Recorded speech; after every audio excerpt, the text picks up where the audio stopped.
Hello learners, हम लोग आ चुके हैं फिर से। जैसे पिछली वीडियो में बताया था कि हम लोग क्वेश्चन लेके आएंगे। आप लोगों को क्वेश्चन जो है इसका स्क्रीन पे दिख रहा होगा साइड में, तो आप क्वेश्चन पढ़ सकते हैं। और मतलब फंक्शन दिया है क्वेश्चन में, क्या जनरली आपको क्वेश्चन पढ़ने की जरूरत नहीं है, बस फंक्शन देखना है। फंक्शन क्या है? F X is equal to X sine X. Limit क्या है? माइनस पाई से पाई। मतलब डोमेन है बेसिकली, मतलब एक्स की वैल्यू जो वेरी कर रही है माइनस पाई से पाई में वेरी कर रही है। अब पिछले मैंने वीडियो में बताया था आप लोगों को कि आप लोगों को जब भी कोई फंक्शन दिखे और लिमिट कुछ माइनस एल से एल टाइप का दिखे, मतलब ये एल हो गया, ये एल हो गया, यहाँ माइनस लगा है, यहाँ माइनस एल से एल टाइप का है ना ये, तो आपको इवन ऑड का देखना है, जरूरी पक्का देखना है। माइनस एल से एल अगर ऐसा दिख जाए तो कुछ भी करने से पहले इवन ऑड देखना है। तो यहाँ पे अगर हम एक्स को माइनस एक्स से रिप्लेस करें, तो जहाँ जहाँ एक्स है उसको माइनस एक्स से रिप्लेस कर दो, तो यहाँ माइनस एक्स हो जाएगा, तो एक आगे माइनस आएगा। कॉस के अंदर माइनस एक्स करेंगे तो ये इवन फंक्शन है, कॉस के अंदर अगर माइनस होता है तो ये प्लस ही देता है। तो ये प्लस हो गया, माइनस एक्स का रहा था यहाँ, तो ये माइनस एक्स तो माइनस, तो अल्टीमेटली ये माइनस ऑफ एफ एक्स आएगा, क्योंकि माइनस एक्स कॉस एक्स आएगा। तो एफ के F minus X is equal to minus of F X हो गया ना। तो ये एक ऐसा फंक्शन है, ये ऑड फंक्शन है। मैंने कैसे बताया था कि अगर एक्स को माइनस एक्स से रिप्लेस करेंगे तो अगर माइनस एफ एक्स आए तो वो ऑड फंक्शन होता है। जैसे यहाँ पे X F minus X is equal to minus X F X होगा, तो ये ऑड फंक्शन होगा। इसलिए तब मैं बताया था कि जब ऑड फंक्शन हो, दो चीज जीरो जाते हैं, क्या? ए नॉट और ए एन, इनकी वैल्यू जीरो जाती है, केवल बी एन बचता है। ये तभी अप्लीकेबल होगा जब लिमिट माइनस एल से एल टाइप की होगी, ठीक है। अब देख लेते हैं, हमें सिर्फ बी एन निकालना है। तो एफ एक्स जो फोरियर सीरीज होती है वो ए नॉट, तो ए एन जीरो हो गया, केवल बी एन वाला टर्म बचा। समेशन होता था उसके पहले, N is equal to one से infinity B N sine two N pi X upon B minus से, ये वाला अपना सेम ही रहेगा।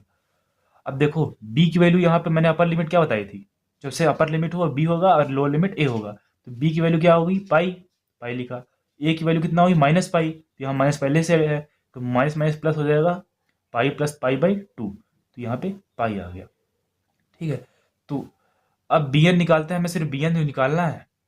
बी एन निकाल के और बस आगे टर्म लिखते जाएंगे, और यहाँ एन की value one two three put करते जाएंगे, अपना सीरीज आ जाएगा। तो यहाँ बी एन की वैल्यू कैसे निकालेंगे? B N is equal to two upon B minus A by two. मैंने क्या बताया था, जब ऐसा लिमिट दिखे और इवन ऑड कॉन्सेप्ट हो, तो आप क्या करेंगे? जीरो से एल, मतलब जो माइनस एल से एल होती थी लिमिट, उसको जीरो से एल करेंगे और टू टाइम्स कर देंगे टोटल का।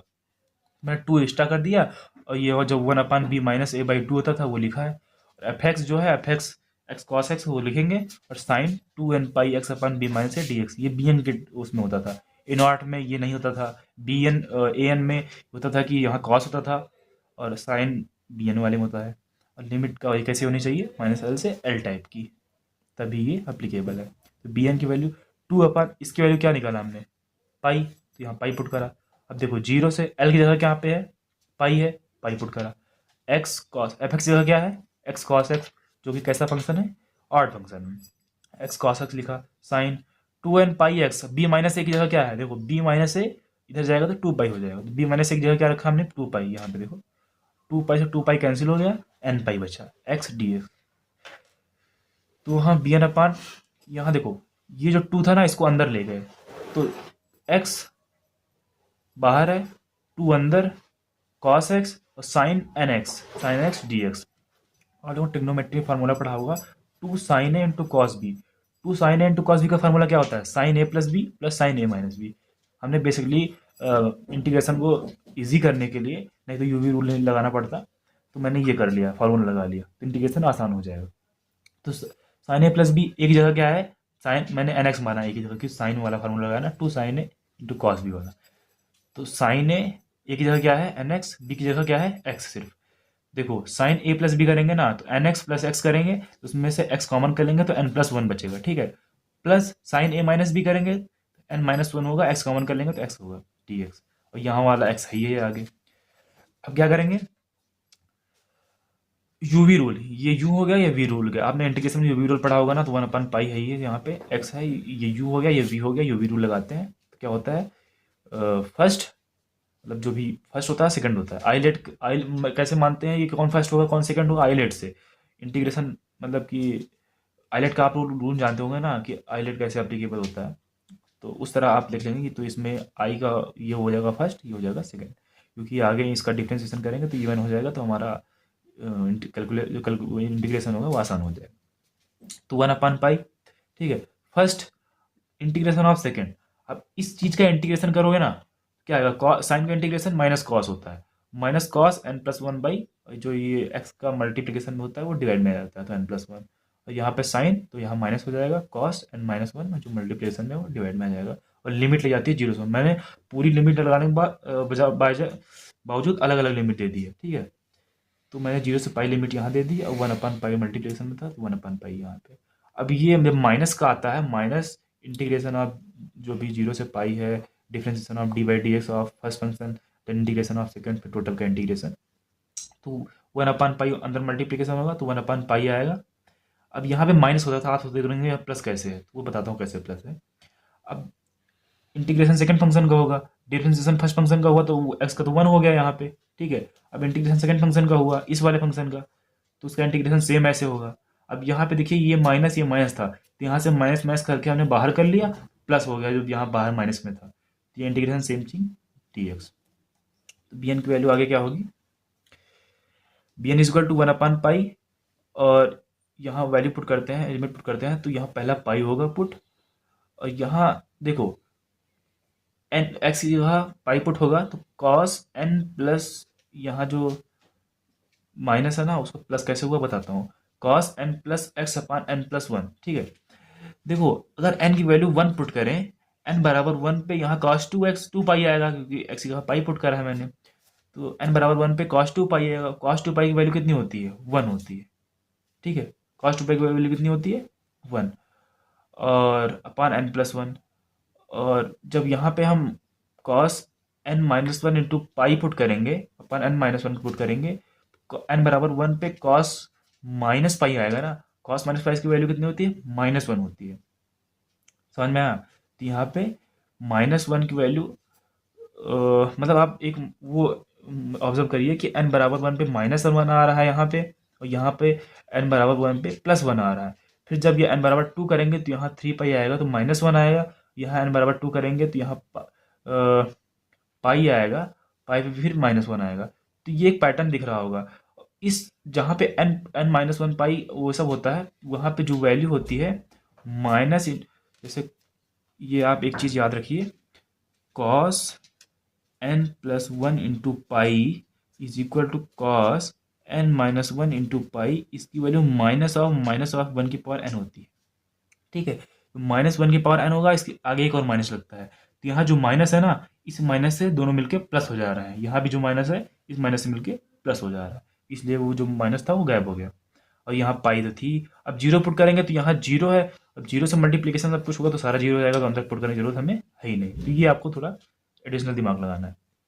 प्लस अब 1/पाई, अब इसका इंटीग्रेशन एक बार और करना है भाई हमें, तो देखिए cos x का इंटीग्रेशन क्या होता है, sin x, और sin x की x का मल्टीप्लिकेशन क्या है, n+1, तो यहाँ sin n+1 का होल स्क्वायर, क्योंकि n+1 पहले से ही था। अब इसका इंटीग्रेशन कर रहे हैं हम लोग, 1/पाई बाहर ही है, फिर इसमें sin n-1 इंटू एक्स अपान n-1 का होल स्क्वायर, क्योंकि ये फिर से नीचे आया, तो ये इसका हो गया। अब लिमिट 0 से पाई लगा दिया हमने, इसमें देखो यहाँ पे ये आया था, पाई से पाई कैंसिल हो गया इससे, यहाँ -1 की पावर n कॉमन कर लिया, तो ये 1/n+1 1/n-1, ये क्रॉस मल्टीप्लिकेशन करेंगे तो n-1 n+1/n²-1, क्योंकि a plus B into a minus B, ठीक है। तो ये सब, और यहाँ पे देखिए यहाँ दोनों चीज साइन में, अब साइन में देखिए और लिमिट देखिए 0 से पाई, तो हमेशा ये टर्म 0 होता था, कैसे, sin n+1 पाई हो या n पाई हो, कुछ भी हो पाई के फॉर्म में, तो हमेशा साइन की वैल्यू क्या होती है, 0 होती है। तो यहाँ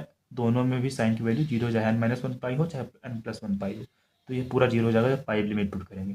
0 लिमिट पुट करेंगे एक्स की जगह, तब भी साइन 0 हो जाएगा, साइन 0 होगा तब भी 0 आएगा, तो 0 - 0 टोटल अल्टीमेटली ये 0 हो गया। बचाइए 1 से 1 कट गया, 2n हो गया, 2n -1 की पावर n, bn की वैल्यू क्या होगी, n² -1 नीचे बचाइए, ठीक है।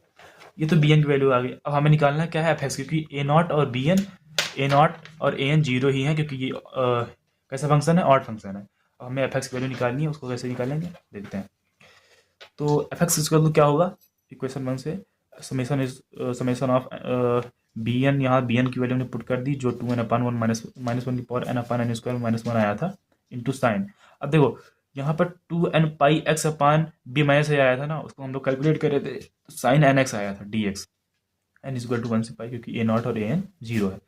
अब हमें एन बराबर 1 2 3 4 ऐसे पुट करके वैल्यू निकालनी है। अब देखिए यहाँ पे एन बराबर अगर 1 पुट करेंगे तो इसकी वैल्यू इन्फिनाइट हो जाएगी। तो आपको क्या करना है, मैंने इस क्वेश्चन में नहीं करा है, अगले 1 2 क्वेश्चन होंगे, शायद करा है मैंने, हाँ ये किया है। जो बी एन की वैल्यू अगर इस बी एन उस बी वन की वैल्यू अगर इस चीज़ से ना आए जो बी एन निकालना है, तो उसको हमें सेपरेट निकालना होता है, ठीक है। वो कैसे निकालेंगे, पहले इसको देख लीजिए। तो ये आंसर हो गया आपका, ठीक है, एक प्रकार से ये आंसर हुआ। अगर आपको आगे करना है, सेपरेट करना है, तो एन की वैल्यू एक दो मतलब 2 से पुट करिए। यहाँ पे 2 से एप्लीकेबल है ये, 2 से पुट करते जाइए, आपकी सीरीज जो है बन जाएगी। तो N does not equal to, क्योंकि यहाँ 1 पुट करेंगे तो ये जीरो नीचे हो जाएगा, तो इन्फिनिटी हो जाएगा, और इन्फिनिटी नॉट डिफाइंड होता है। बी वन की वैल्यू कैसे निकालेंगे भाई, इससे तो बी वन आ रहेगा, लेकिन बी वन तो होगा कुछ, कैसे निकालेंगे। 2 अपान मैंने दिखाया था ना, 2 upon B minus A by two, तो B minus A by two की वैल्यू पाई थी, 2 अपान पाई, 0 से पाई एक्स कॉस एक्स, तो एफ एक्स हो गया था। अब जो साइन एन एक्स था ना, एन की वैल्यू पुट 1 पुट करेंगे, तो यहाँ साइन एक्स बचेगा डी एक्स। सेम थिंग वही करना है हमें, 1 अपान पाई, 0 से पाई, 2 अंदर ले जाना है। तो यहाँ पे देखिए, अगर आप 2 अंदर ले जाएंगे, 2 sine X into cos X, sine 2x का फार्मूला होता है, तो यहाँ एक्स साइन 2x हो जाएगा। तो बी वन की वैल्यू 1 अपान पाई। अब यूवी रूल लगा देंगे, first integration of second, sine x का इंटीग्रेशन माइनस कॉस एक्स, यहाँ माइनस आगे लग गया, और जो ये है इंटीग्रेशन साइन एक्स का हो गया। 0 से पाई लिमिट लगा दी, फिर ये वाला अंदर मल्टीप्लीकेशन हुआ, यहाँ माइनस होता है, प्लस कैसे हुआ वो देखते हैं। 1 अपान पाई, 0 से पाई। अब देखो, हमने साइन एक्स जब इंटीग्रेशन करा तो माइनस कॉस एक्स आया था, सेम थिंग यहाँ पे, तो जो माइनस आया था ना, वो यहाँ से इस वाले माइनस से प्लस हो गया, ये प्लस हो गया, और ये cos 2x by 2 D x. तो आगे देखते हैं, यहाँ लिमिट पुट करोगे तो पाई कॉस 2 पाई, कॉस 2 पाई की वैल्यू कितनी होती है, 1 होती है। तो माइनस पाई बाई 2, ये 2 जीरो पुट करेगा तो ये यहाँ एक्स है, तो ये पूरा जीरो हो जाएगा, ठीक है। तो माइनस माइनस प्लस हो जाएगा, लिमिट पुट करना आप लोगों को आता ही है। तो 1 अपान ये 2 बाहर आ गया, 1 अपान 2 पाई, कॉस 2x में फिर से इंटीग्रेशन होगा, तो 1 अपान 2 आएगा, साइन 2x आएगा।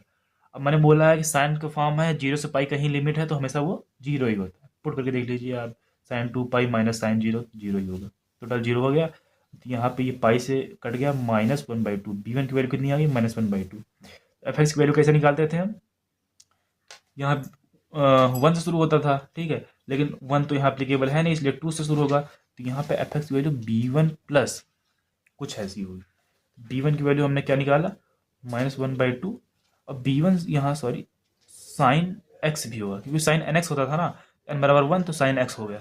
बी वन की value -1/2 sine x plus same thing, ये वाली चीज़ यहाँ पे लिख दी। तो ये हो गया आपके इस वाले क्वेश्चन का आंसर। तो एफ जो फंक्शन एफ एक्स बराबर एक्स कॉस एक्स दिया है, इसका आंसर आपका ये हो जाएगा, F X equal to -1/2 sine X, जो भी है। तो आई होप आपको क्वेश्चन समझ में आया होगा। अगर आप इवन ऑड का टर्म न जानते तो ये क्वेश्चन आपका 3 पेज में चला जाता, क्योंकि आप ए नॉट भी निकालते, ए एन भी निकालते, ए एन भी इतना ही बड़ा आता है जितना बी एन आया है। तो आपका ये फ़ायदा हुआ कि आपने इवन ऑड जान के क्वेश्चन को बहुत आसानी से काफ़ी कम समय में कर लिया, फिर भी ज़्यादा समय लगा है। अगर आप ये ना जानते तो आप लोग को बहुत बड़ा क्वेश्चन लगता। तो पढ़ते रहिए, हम लोग नेक्स्ट क्वेश्चन फिर लाएंगे इसी तरह बढ़िया क्वेश्चन, और कम से कम 20 क्वेश्चन करेंगे, सारे कॉन्सेप्ट आपको पूरी सीरीज के क्लियर करा के जाएंगे। चलिए, थैंक यू।